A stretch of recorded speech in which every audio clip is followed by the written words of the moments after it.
Welcome back to the Future Leaders podcast, where we provide you with business insights from the top business leaders. Today, I'm joined here with Kateesha. She's a personal branding expert and teaches you how to monetize your personal brand. Thank you for joining us, Kateesha. No, thank you for having me. Oh, it's my pleasure. So, but when you get kicking into this, I'd love to know just who is Kateesha? That's a very good question. Who is Kateesha? Where do you want to start? So I guess I grew up in North Brizzy and I've been on the Gold Coast the last three or so years. I was the sort of person that just from the moment I was young, I always knew I was going to be an entrepreneur and be a business owner.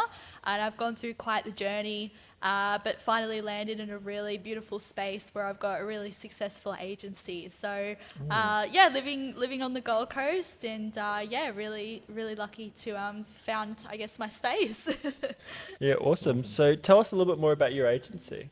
Yeah, so I've got an agency called the BeKnown Academy, and the BeKnown Academy, essentially, I coach my clients on how to monetize their personal brand, predominantly on LinkedIn. That's my happy place, but my clients do promote themselves across all channels.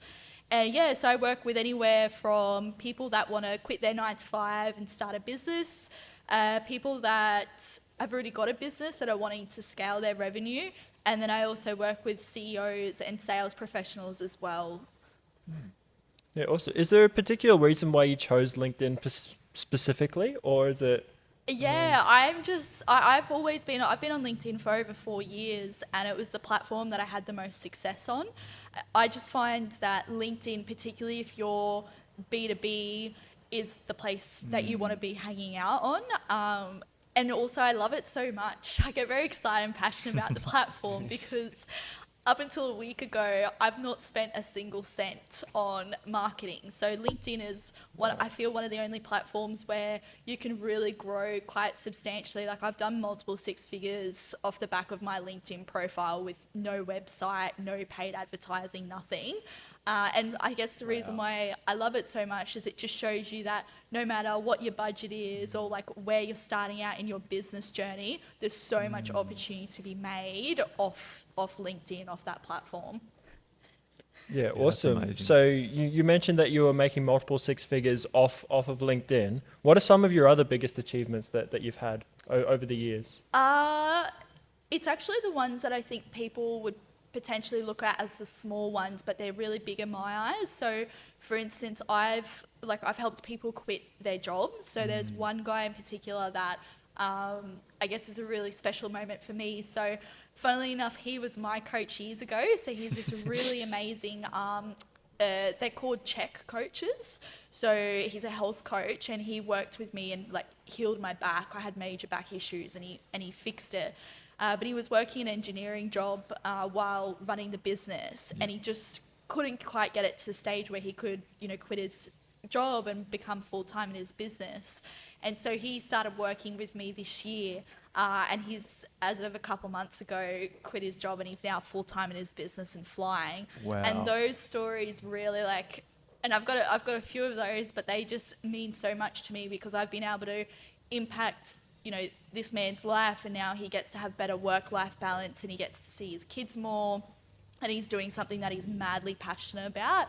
And that to me is like one of the best and most rewarding things that I can experience. I've got a real big passion for helping people quit their jobs. Like if I was to say there's like one space I really love, it's like giving people the confidence and strategy to have an exit plan so they can walk out of their 9 to 5 and be in a business that they absolutely love. So yeah, Good job. I always see you all over LinkedIn. LinkedIn. I don't think you do not stop posting. No, it's pretty consistent. Yeah. What was like your most viral post like?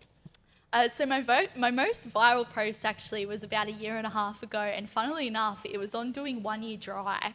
So I just on a Thursday afternoon one day was like, you know what, I'm going to share my journey about I'm going to do 1 year dry.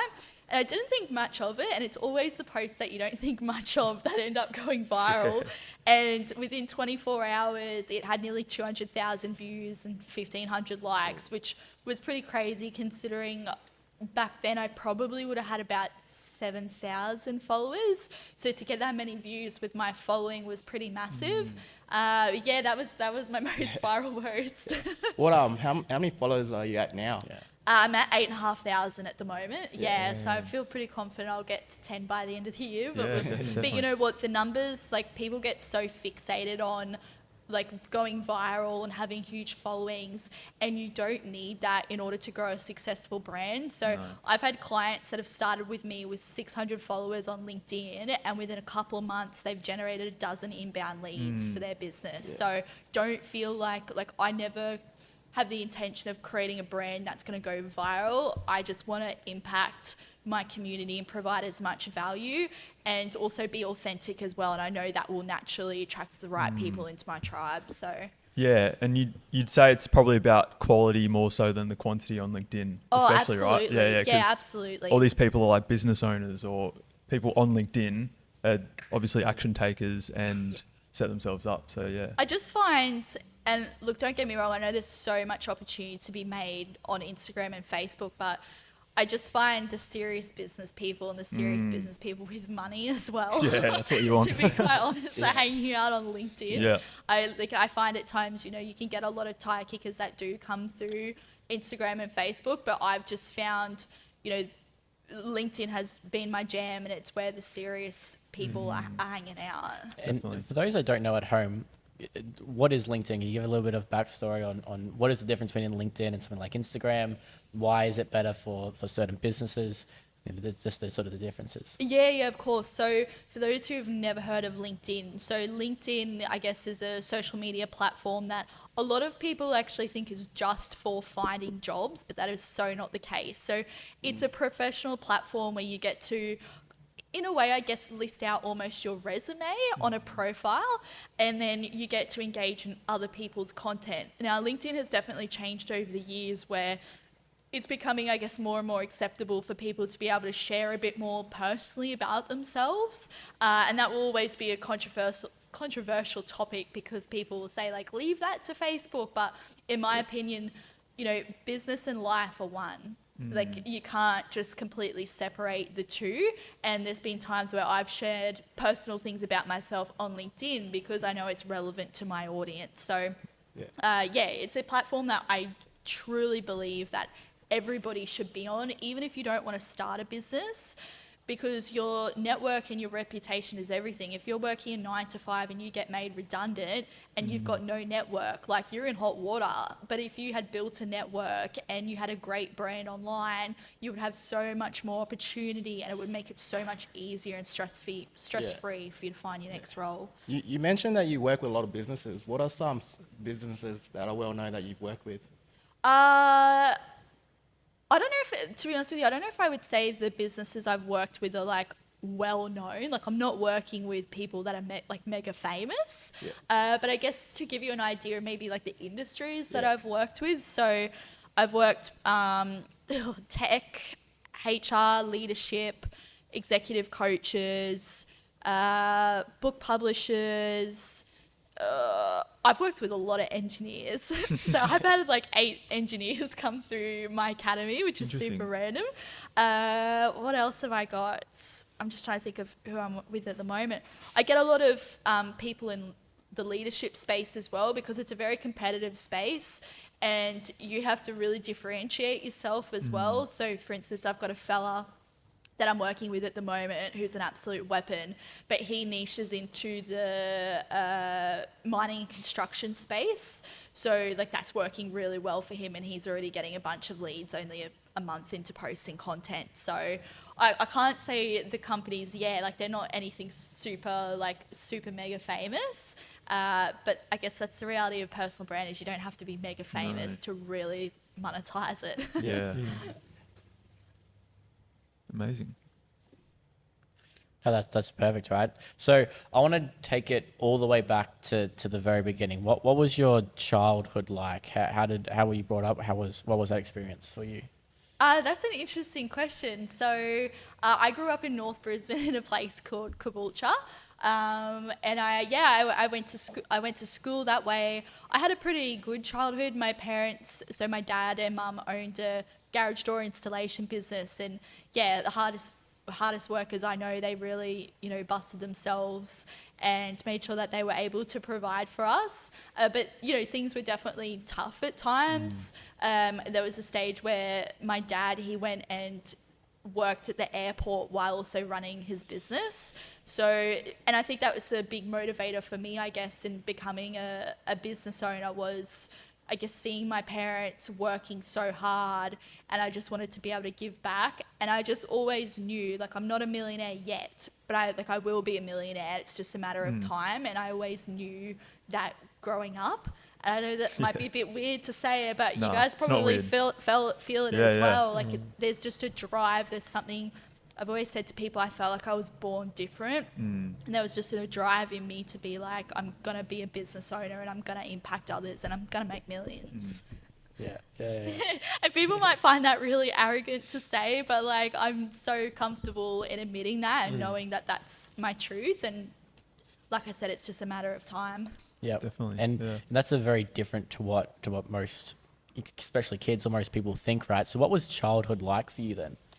Oh, sorry. What was high school like? High school, that's an interesting one. So high school was rough in the beginning. I remember grade 8, I was bullied pretty bad, and grade 9 as well. And I went through some personal things where a family member of mine nearly lost his life in a car accident. So it was a pretty rough period of my life. But then I found my girlfriend, who I'm still friends with to this day, in grade 10, I think it was, or grade 9, grade 10.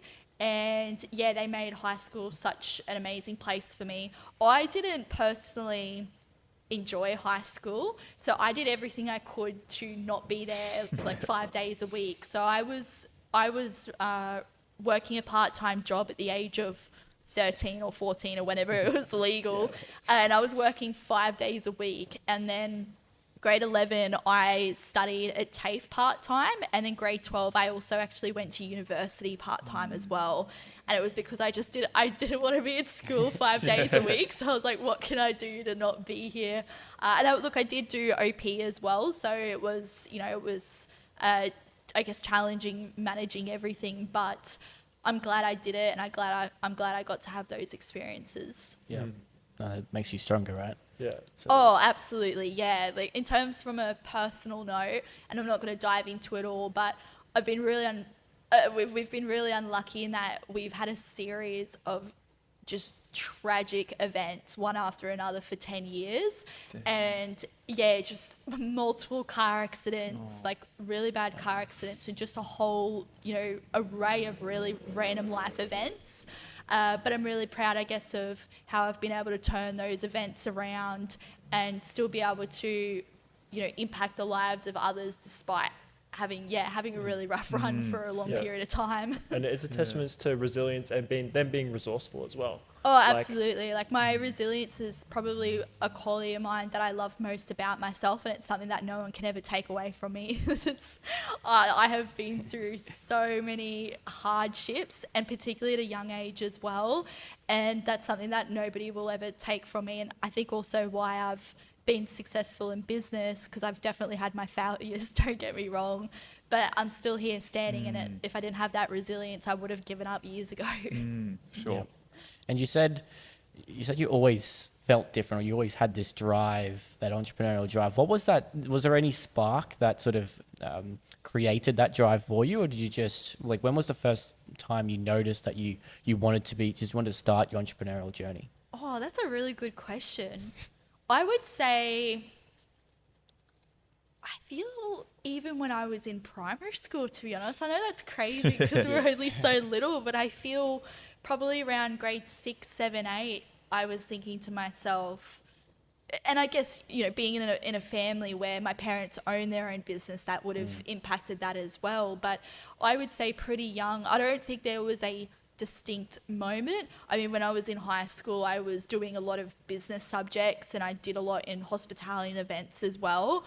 And, you know, growing up, I guess it was funny. I remember girls were fangirling over, you know, Taylor Swift and One Direction, and I was fangirling over Janine Alice and Naomi Simpson.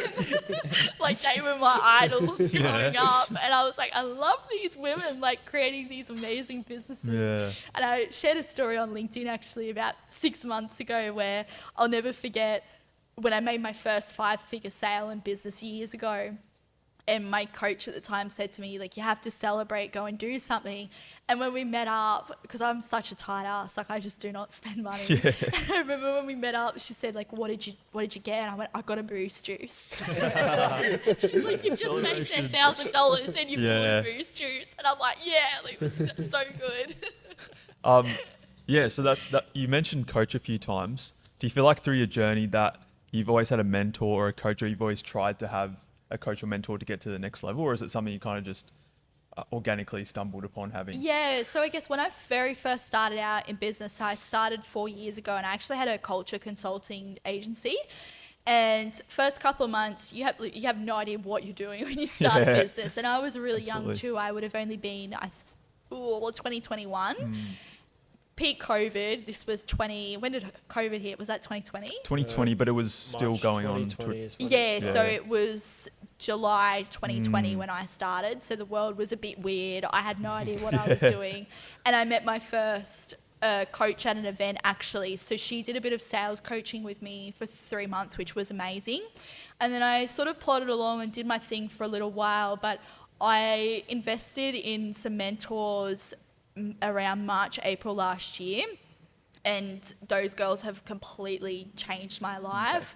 And yeah, since working with them, I've made multiple 6 figures. So I am of the belief that you should always have a mentor or coach in some capacity, because I can't understand why you wouldn't. Why wouldn't you learn from somebody who's in a place that you want to be to save yourself stress and save yourself making mistakes, but also time, because I want to scale quickly. Yeah, exactly. And it's not a matter of you could fumble yourself through it and figure it out, but why not get there a whole lot faster by investing with a mentor? But I'm really big on it. Yeah, good, because I feel like there's a stigma around, like, oh, I'm just going to give someone my money and I'm not going to really get anything out of it of value. But I can tell that, like, you really love helping your clients.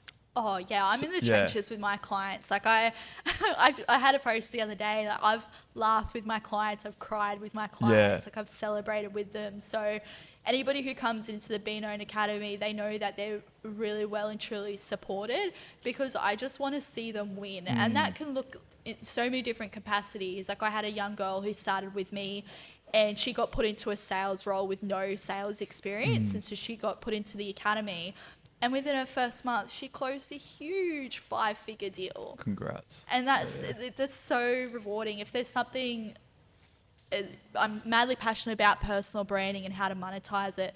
But to be honest with you, I feel weird admitting this, but I am madly passionate about sales, because it's something that people do not get taught, particularly in school, and it's the most critical skill set to have in business. Yeah, if you don't lifeblood. have sales, you don't have a business. Yeah, exactly. Yeah.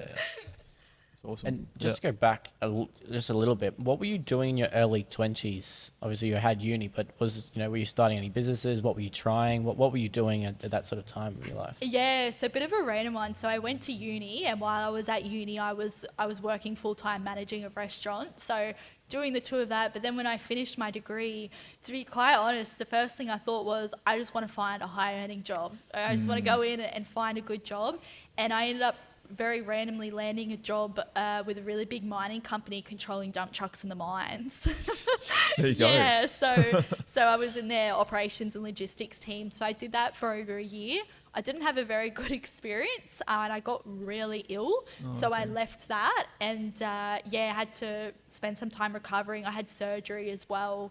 And then about 5 months later was when I thought, you know what, screw it, I'm going to start my business now. And then I started my coach agency, and then transitioned from there. How old were you when you first started that? The job?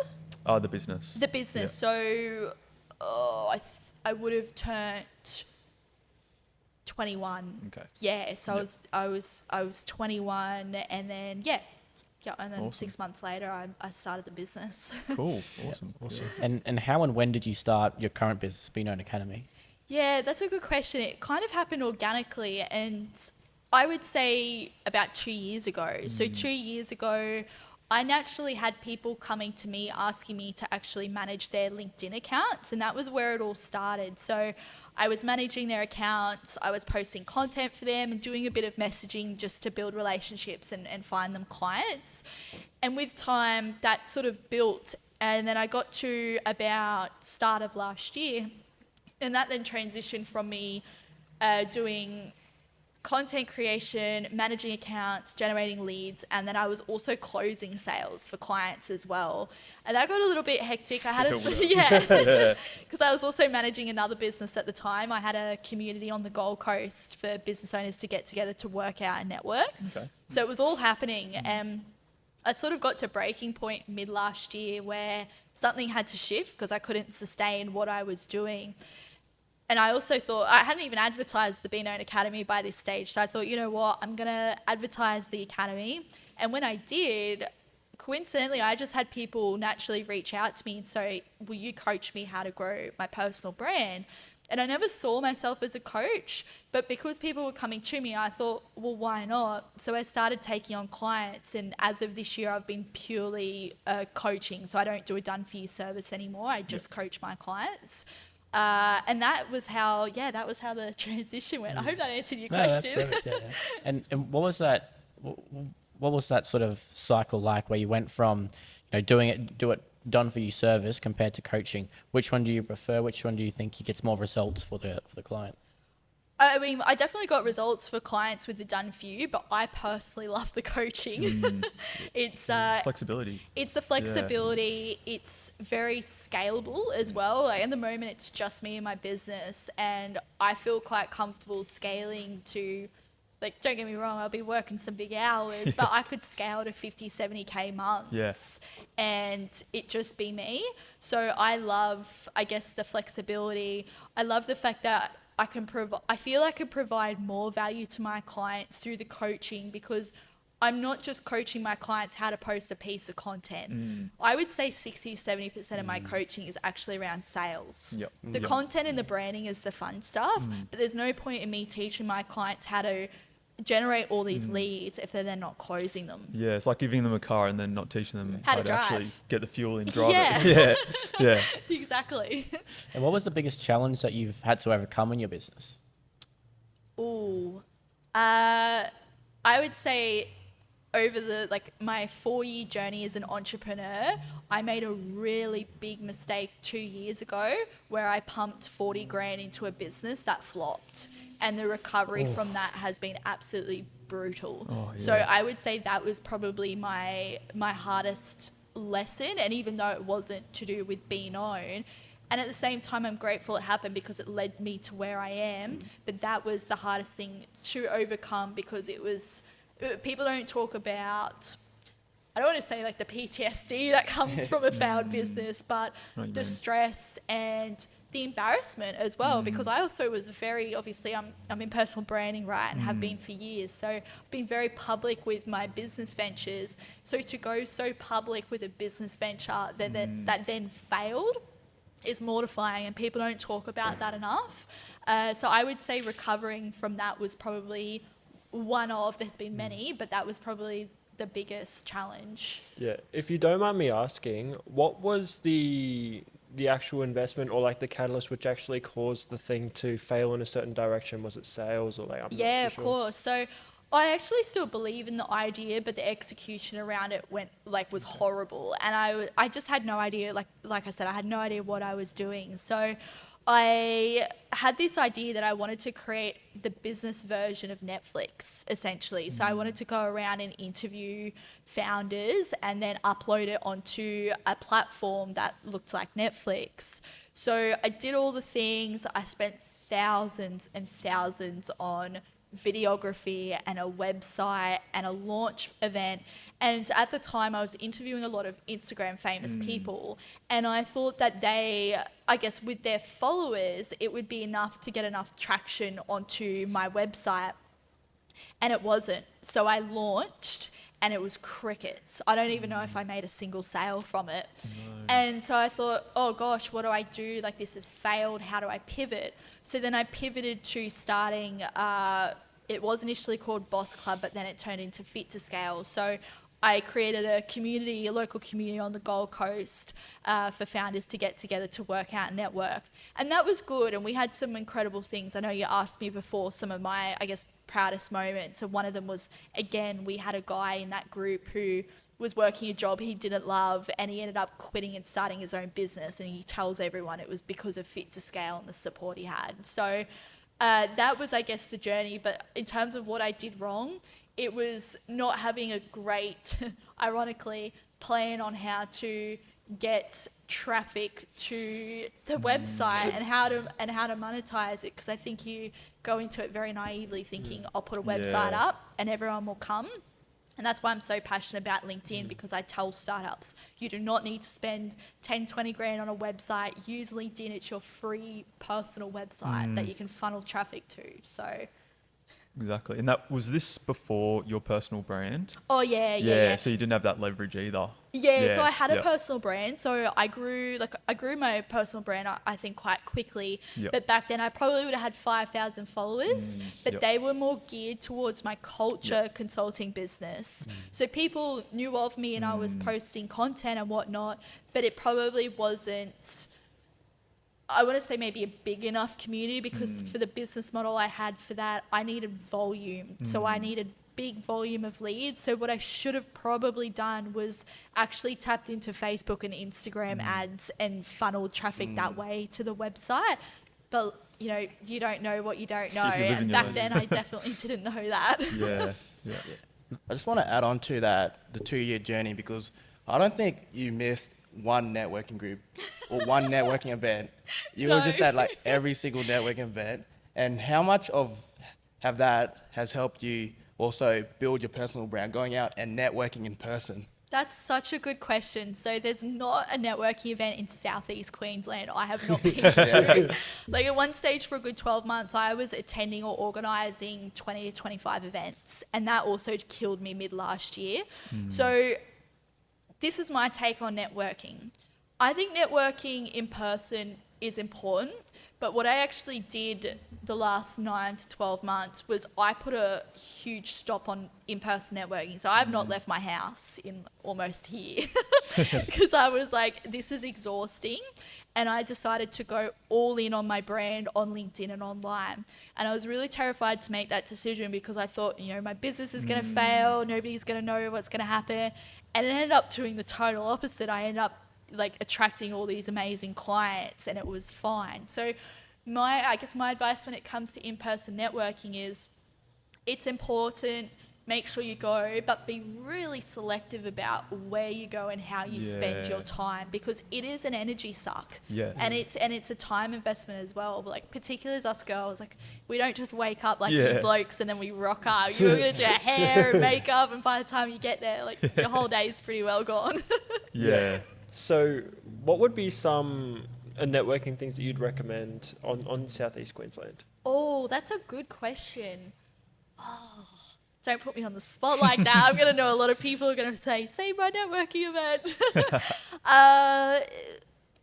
It really depends on what you're wanting to achieve from the networking event. So obviously we've got your networking event, so we're going to throw that one in there. But I know there's a good one. David Ford runs one on the Gold Coast on a Friday where they do a coffee catch-up every couple of weeks. That's free to go, so that's a nice one to go to. Brisbane, oh goodness. I was a part of a group called KBN. They were great. I'm just trying to think. It's been so long since I've been to an event. I'm just trying to think. And also, a lot of the events that I went to, I organised myself. So Brisbane-wise, you've got KBN. I know that there's another one called Uncommon Lunch by the Verity Group, so maybe go check that one out as well. Sadly, there's not, I feel, a lot for younger, like specific for younger people, but they would be, and also it depends what your budget is as well, to be quite honest, because there's some really good ones out there, but you're looking at 10, 20, 30K to attend those. So it really depends on what you want to achieve and I guess where you're at in your business journey. Yeah, I guess you sort of said that you've attended or previously attended all the Southeast Queensland ones, but we actually have an upcoming event on the 27th of September, which hopefully you'll potentially break your 9 months fast and Yeah. come and attend that I'll one. definitely be there. I did go to a networking event about a month ago, which was nice, and then I think I went to a local one as well. But yeah, apart from those two, I've been such a hermit. I haven't left home. Relatable. And then just going back to your business, do you have any current employees with BeKnown, or have you had any employees, and what was that sort of experience like? Yeah, so I had a few employees last year, some employees overseas that worked for me. It's an interesting topic because everybody, it's a hot topic talking about outsourcing your team. I did do that. I don't know if I would do it again. I think I would want to be working with somebody local. I probably would hire somebody for like a sales role. So if I had an American that wanted to jump on board, I would consider that.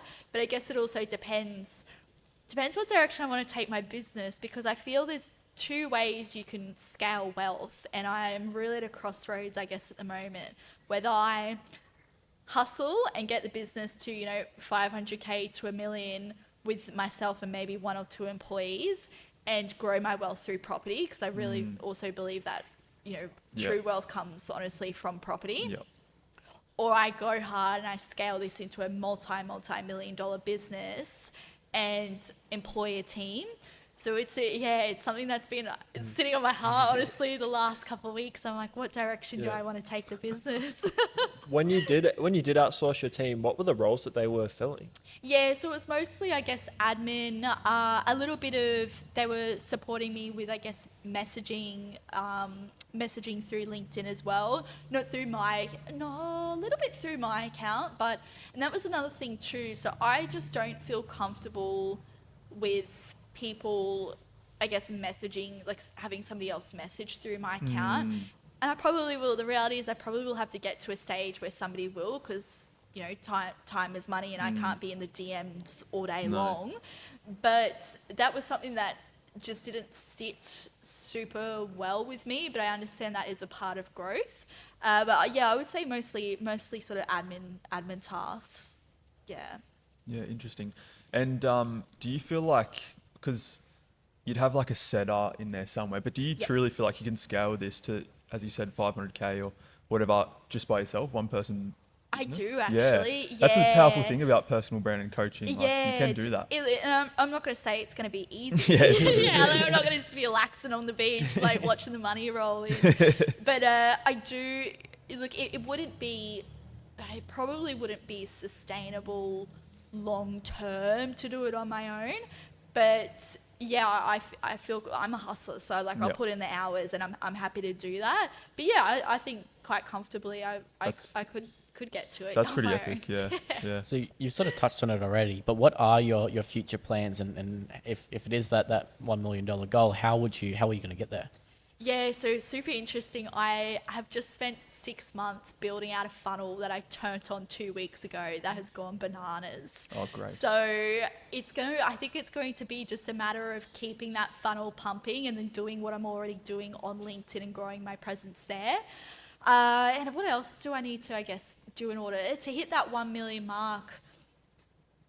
I think it's also going to be working on my mindset, if I'm going to be really honest. So just tapping into the mentors that I'm already working with and making sure that I'm building myself up, because that's something else that people don't talk about, I feel, enough, is going to that next level.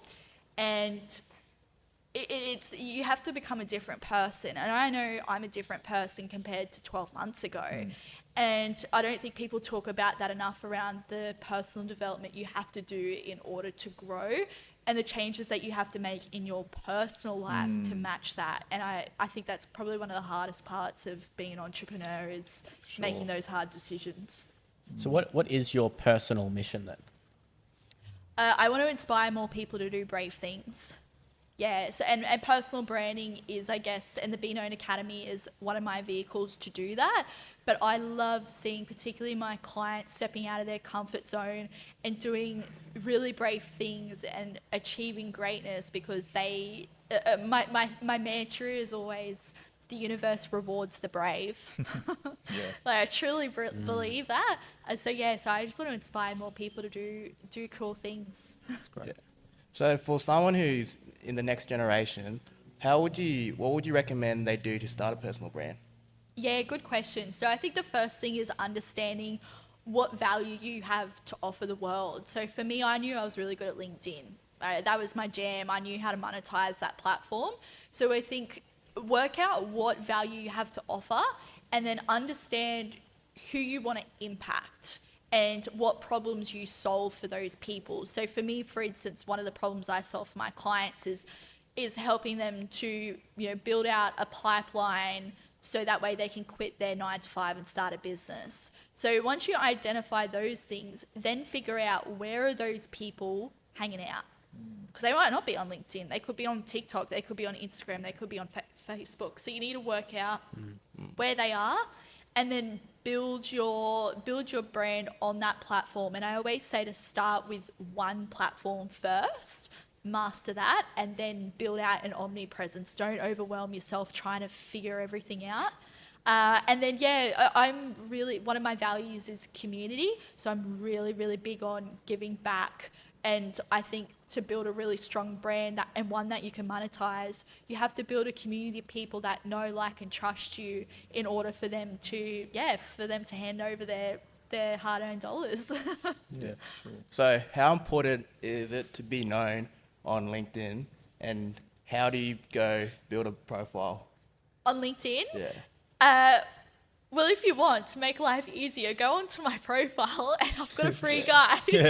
I've got a free guide on my profile that shows you exactly how to set up your LinkedIn profile. But I think first thing is obviously you've got to set your profile up and go through that guide, and it takes you through how to do it. And then if you're very new, I would just focus on connecting with people and commenting on posts. So don't even worry about posting content right off the bat. I would just comment on other people's content, add people, and then from there you could start to have conversations with people in DMs and get to know them. And that's something that I've spent years doing. When I was baby entrepreneur Kateesha, I was sending people videos, video messages. I would send out heaps of them just to get to know people. And because of that, I have really strong relationships with my community on LinkedIn. And they've also seen my journey as baby entrepreneur Kateesha now, and now having this agency. So community first, build relationships in the DMs, and then let me say this, you will never feel ready to post content. When you first start posting content, you will be nervous. But once you're ready to take that leap, obviously start posting content around what you want to be known for. Yeah. Sure. So that's So specifically on LinkedIn, when it comes to putting your posts out, that's a very professional platform. Yes. Is there any particular way that you would recommend structuring your content? So, it's Jay Moss himself, he'd post a lot more viral content on Instagram, but that's not the kind of post you would put on LinkedIn. So is there any potential structure that you would recommend? Yeah, so that's a really good question. So when it comes to, I guess, working out whether you should hit post on a content, right? You're sitting there and you're thinking, I don't know if I should do this or not. I always ask myself these 3 questions. It's, does this post provide value? Is this post in alignment with my values? And does the post, what's the third question? There's 3. Does it provide value? Is it in alignment with your values? And oh my goodness, I've just gone blank. There's a third one that's... I think I can remember from what you told me the other day. So is this going to help one person? Yeah, is it going to help? Is it going to help one person today? Yeah. And if you answer yes to those questions, then hit post, because the reality is you're not going to be liked by everyone. And so you can't sit there all day going, oh, should I, shouldn't I? What if this person doesn't like it? Because you can't please everyone. I know that there'll be people on LinkedIn who probably look at my content and think, oh, that's a bit cringe, or I don't really like this Kateesha chick. And I'm like, that's cool. Like, go to my profile and click the unfollow button. Yeah. But I also know my content connects with people. But I guess to tap further into how to know if it's, I guess, really appropriate, that's something you have to be comfortable with yourself. So, for instance, I've posted about doing 1 year dry, about mental health, about dating, dating as a business owner. And, you know, some people might argue, you know, you shouldn't talk about that on LinkedIn. Well, I'm sorry, one of my target audiences is business owners. So this is very relevant to them because they're also probably struggling to find the time to go out and go on dates and mingle and meet people. So I hope that answers your No, question. yeah, that's Yeah, awesome. definitely, I got one more follow-up question, which I'm not sure if it's a myth or not, but I'd love to get to know. Is that 500 plus connections thing, is that really important when you really get that 500 plus? That's what so many people, because I'm currently at uni, they're like, no, I need to get my 500 plus connections. I'm just going to add all these random people. It's funny, I remember trying to get to my first 500 and it was such a slog. And when I got there, I was so excited. But look, like I said, I don't think number of followers is not the be all and end all. You're better off building authentic relationships and scaling from there. 500 followers is definitely great. But I guess it depends what your goals are on LinkedIn as well. Everybody's on there for different reasons. So it's good to have, and yes, you should grow your following, but you know, if somebody had 480 connections, instead of 500, it's not going to be the be all and end all. Yeah. Yeah, you can still monetize it. Because I'm close. Yeah, absolutely. I'm close to You're 500. close? And I'm like, I checked last night and I'm at 486. All right, So well, I'm what we'll do like- is we'll take a photo today and I'll tag you in it, and then just like Then use get her- all the followers use off, her guide. off mine. Yeah. If you had to start your entrepreneurial journey again, knowing not what you know now, what would you do? Oh, that's such a good question. I would do different things differently, but in saying that, I'm glad for the journey I've gone through, more so because of the Fit to Scale community I created. That has a special place in my heart. Like, those guys are friends for life. So the only thing I probably would do, look, everybody told me from day one I should have started BeKnown in the beginning because it is my jam. So if I was to do my time over again, I would have focused purely on LinkedIn and the BeKnown Academy. But in saying that, you know, if I had have started it back then, maybe I wouldn't be as good as I am now. Yeah. Because I've learned all the hard lessons and I know now what not to do. But yeah, I would say start, because I get a lot of joy out of the BeKnown Academy as well. It brings me a lot of happiness. Yeah. So I'd probably start with that. And that way you wouldn't have to go through the ups and downs of the sales journey as well, because you already learned those skills throughout all your other companies, and that's where the value of those failures are. Oh, absolutely, yeah. And don't get me wrong, there's challenges with the BeKnown Academy. It's not all smooth sailing, but this has definitely been the biggest shift for me, I guess, has been my first couple of years in entrepreneurship. I felt like I was just pushing shit uphill and it was such a grind. And then making the transition into the BeKnown Academy and coaching has been not a breeze, but it's in alignment with me and what I want from life as well. And so things just naturally worked out. And I knew that I had a good business as well. So I guess a piece of advice, if you're feeling like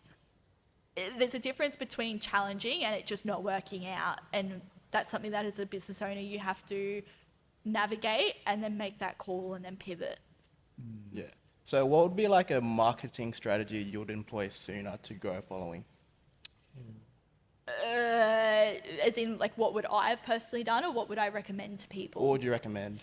Once again, it depends what their goals are and where their target market is hanging out. If they're wanting to sign, you know, B2B clients, or not even B2B, to be honest, you can do B2C really well. Like my client, I had a client who was a buyer's agent, and he was the one with 600 followers. So he's B2C, and he generated a dozen inbound leads within the first couple of months. So I think the quickest way to grow a following, because he nailed this, is being authentic. Yep.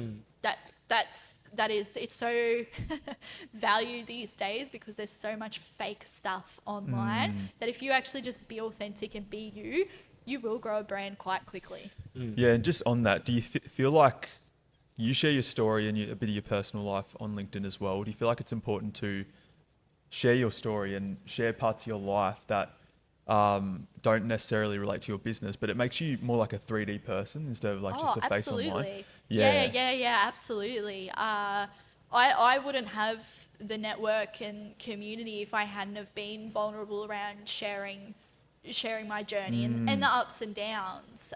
So absolutely, it's critical. Yeah, definitely. Yeah, and going back to Mui's marketing question, I'd love to know, and again, taking back earlier, what you're saying is you spent 6 months on your funnel, or Yes. 12 to 6 months. So what does a funnel actually look like to some people who might not even know what a funnel is, or, you know, sales and marketing, and how you actually implement one of these? That's such a good question. So with, I guess, monetizing personal brands, you can do it in so many different ways. So a funnel for me, for instance, I've had plenty of clients come through on LinkedIn who weren't even connections of mine. And that's how powerful the organic reach is on LinkedIn. They saw a post from a mutual connection, clicked onto my profile, added me, sent me a message, and then 2 weeks later they're a client. So that's one funnel. The funnel that I have been building out, it's been probably 3 to 6 months in the works. So I'm not sure if you guys have heard of Go High Level. Yeah, so Yep. I got into Go High Level. I absolutely hated it in the beginning, but I love it now. I do love it now. So I built out, actually, can I dive into, I'm going to share the specifics of what I did. Yeah, definitely. I'm going to give all my, because give all my Please. secrets We're away giving- right here. we want to give value to all Yeah. the viewers, for those who really want to get started, you know, Okay. fast track their journey. Yeah, so I'm going to like reveal what I've done to make a lot of money. So essentially what I did was, about 4 months ago, I put out a LinkedIn poll, and because I just thought, I just want to help people. I want to help as many people as I can. And I said, vote yes on this poll if you would like me to review your LinkedIn profile for free. Now, consultants charge hundreds of dollars for this. Didn't know how it was going to go. And anyway, I had 130 people vote on this poll. And I thought, oh goodness, I've potentially made a mistake here. Now I need to go and review 130 profiles. But I thought, I made a commitment to my community, I'm going to do it. So I spent all weekend, early mornings, filming Loom videos for every single person and got them back some feedback. Now, was there obviously also not an expectation, but I understood that I could potentially make sales from this, but it wasn't my sole intention. I just wanted to help people. But because of that, I signed clients. I signed 5-figure clients because of it. And so when that happened, I thought, that's interesting, ran the poll again the following month and signed clients. And I thought, okay, the profile reviews is something that people are interested in. So what I did was I built out a funnel in Go High Level, and I created a training course on how to set up your profile and set up huge email campaigns. And I've just started running some meta ads to it at $15 a day. Like super cheap. Damn. And I've only been running them for a couple weeks, and I've already done 5 figures. But it's so Damn. beautiful and complimentary because like the people that I've signed, yes, they came in through my ad, but they actually added me on LinkedIn, and I'm going through and adding these people as well. And then messaged me on LinkedIn, saw what I'd done there, and then that was how it all came about. So that's what I mean by I feel very comfortable now scaling to 50, Yeah, 70K definitely. months, because I'm chucking in 15. I've ramped it up to $30 actually. Yeah. I'm like so excited and nervous.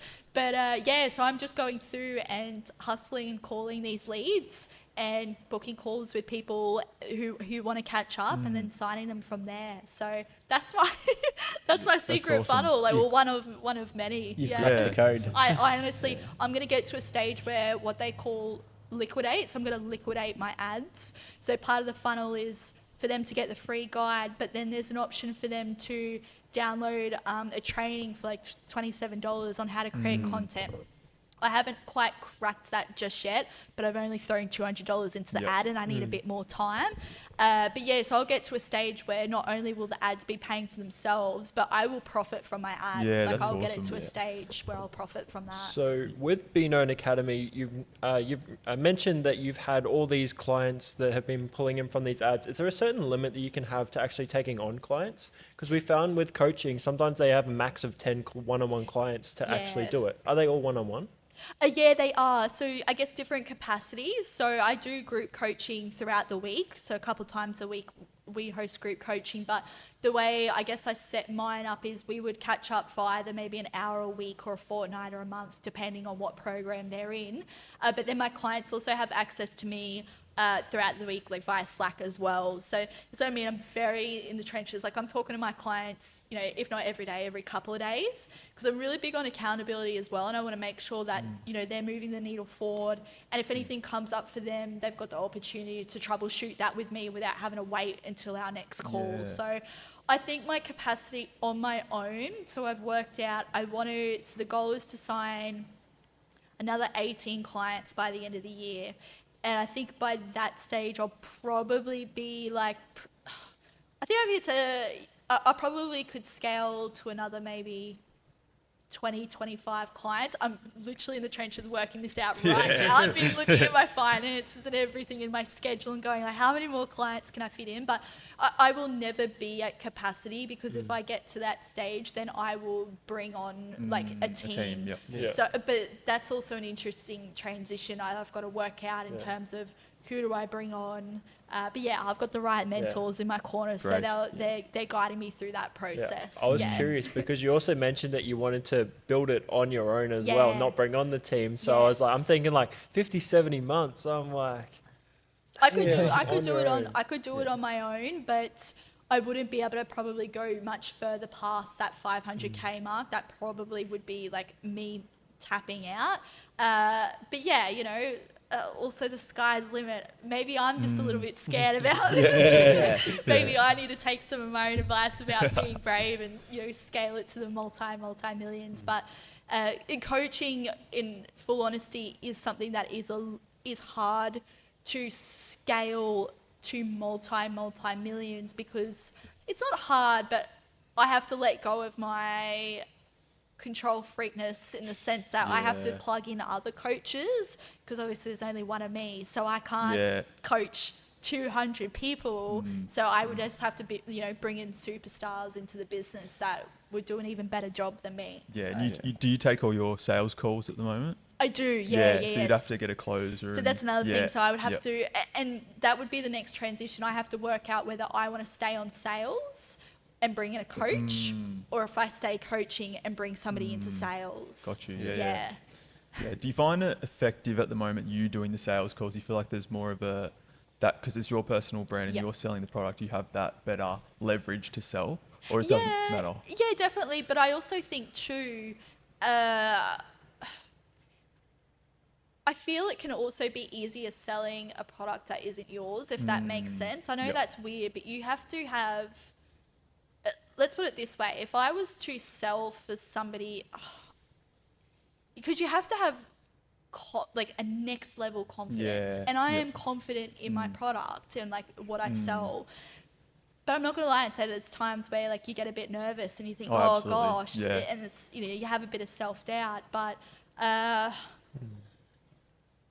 I don't know. There's like some biases in play, and when you're trying to sell something your own. It would be tricky. I also enjoy sales, and I know I'm good at it, and I teach my clients how to sell as well, but it does take an emotional toll on you as well, because it's a roller coaster, man.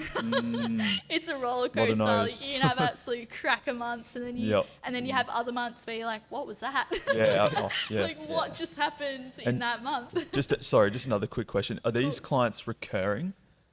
Yeah, so it depends. So some clients, I've got a client who's re-signed with me for like the 4th time. So I've got clients that most I would say pay me in full.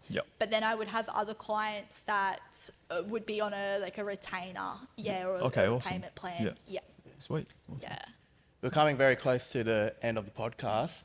Who would you like to see come onto this podcast? Oh, that's a good question. Who would I like to see on this podcast? I mean, how famous is there, like a particular industry or? We've had someone say Joe Rogan before. Joe Rogan. Oh. It's going to be. You could say anything you want. Okay, that's an interesting one. Sky's the limit. Sky's the limit. I'm just trying to think about some cool people that I actually interviewed that would bring a lot of Yeah, value. definitely. All local ones would be cool. I would say actually Hayden. I don't know if you guys have heard from the A-Team Tuition. It's a tutoring company. So Aiden, they're Gold Coast based. Not Aiden, Hayden, sorry.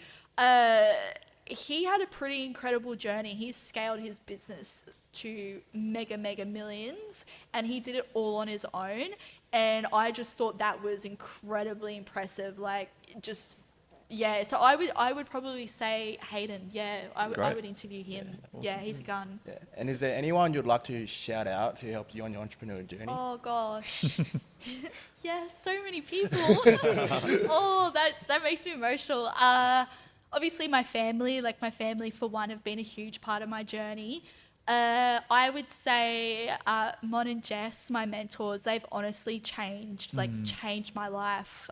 They've been through such highs and lows with me and have stuck it out with me, even though I've probably been a painful client at times. But I owe so much to those girls.